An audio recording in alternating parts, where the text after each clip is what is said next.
National Polytechnic University. He was also a professional lecturer at the Philippine Normal University, Manila Graduate School, Assumption College, and College of Holy Spirit. He also lectured in the University of the Philippines Law Center Division concerning legal education. Our awardee served in the Philippine government in various capacities. He started as legal assistant to the governor of Iloilo in 1960, and before serving as senior legal assistant to the mayor of Manila in 1961.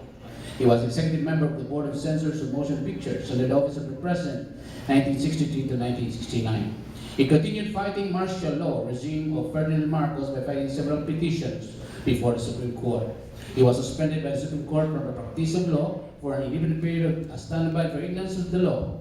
But he denied that he asked the Supreme Court to lift the suspension, but according to the decision penned by Cunus Campos, he was reinstated 4 years later in 1993. He entered politics in 1995, running for and winning the lone congressional seat of Iloilo City. He was one of the public prosecutors during the impeachment trial of then President Joseph Estrada. In 2004 election, he served as co-chairman of the 14th National Canvassing Board of the Philippine Congress. Later, President Gloria appointed him as Secretary of Justice. He was haunted by vote-buying controversies after he promised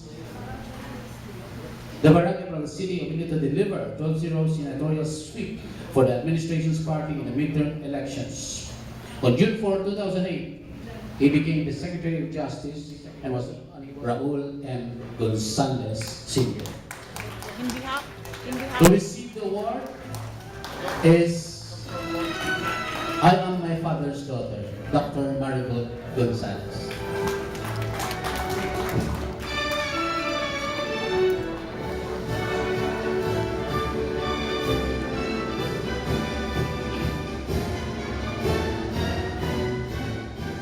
I would like to thank Talking Point for the award he had posthumously bestowed to him as a celebration of his life and as a homage of his passing.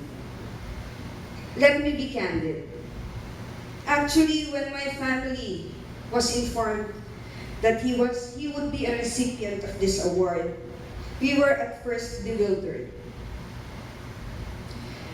Why, you may ask?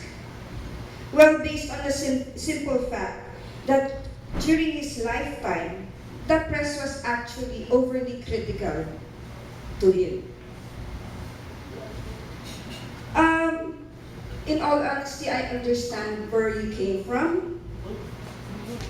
My father, during his time, was mostly misunderstood by the press, his peers, and considered by many in politics and government as a non-conformist, a non-team player, because he advocated a non-self-serving type of politics.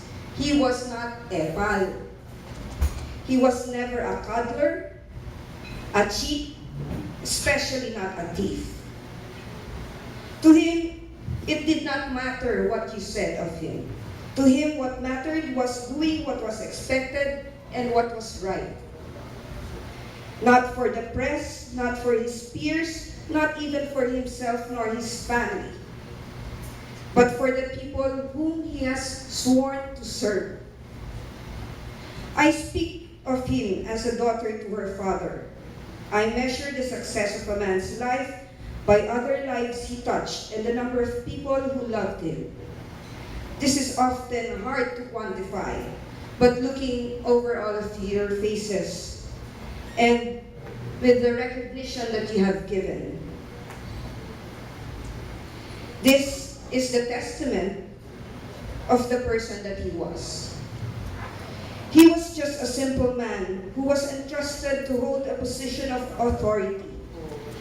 He took on a massive responsibility with the intention of giving back to the people who relied on him to make their lives better, and not with the intention of taking for himself and his family what was not ours to the detriment of the citizens. Public service was a serious calling and not self-preservation nor self-gratification. He was a responsible husband and father, an indulgent grandfather, a very loyal friend, a courageous public servant, and a fighter of justice. and has served the Filipino people as an active opponent of abuse, graft, and corruption, especially by those who are expected to serve. For him, the Ilonggos and the country's needs came first before himself and his family. He was a public servant whose heart was in the right place. Personally, he taught me about unconditional love. He loved without expectations, without limitations, and without hesitation. He showed me that love is not expressed in words alone, but in the continuous act of giving, giving of one's time, heart, and soul. Integrity, selflessness, hard work, courage, decency, and loyalty. These were his lessons by example. As I speak to you now, I accept the fact that he has gone. I already miss him. But I do know one thing, and that is I will be okay. Although I am saddened by his loss, my daddy has taught me one more thing: strength.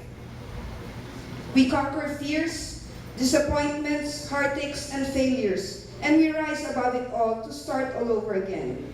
We will not be defeated. Call us stubborn, but we are built to withstand any storm that comes our way, even Ruby. I am my father's daughter, and he trained me well. I learned from the best, so even though he may be gone now, he left me, us, strength to carry on. His victory in life, that is his legacy, lives on. And I assure you, through me and my family, it will. I am okay, the family is okay, and with your continued vigilance and help, we can make Iloilo City and Iloilo Province okay. Gonzales always, Gonzales forever. Again, on behalf of Honorable Raul M. Gonzales, my father, thank you for finally recognizing the man that he was, a recognition he long deserved.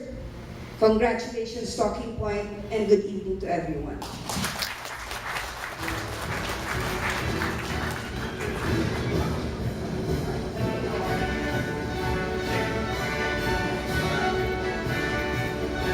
Thank you very much, Dr. Maribel Gonzalez, representing, of course, the late DOJ Secretary. At this point in time, we'd like to acknowledge the presence of Mayor Jed Patrick Mabilo. May we call on publisher of Panay Monitor to introduce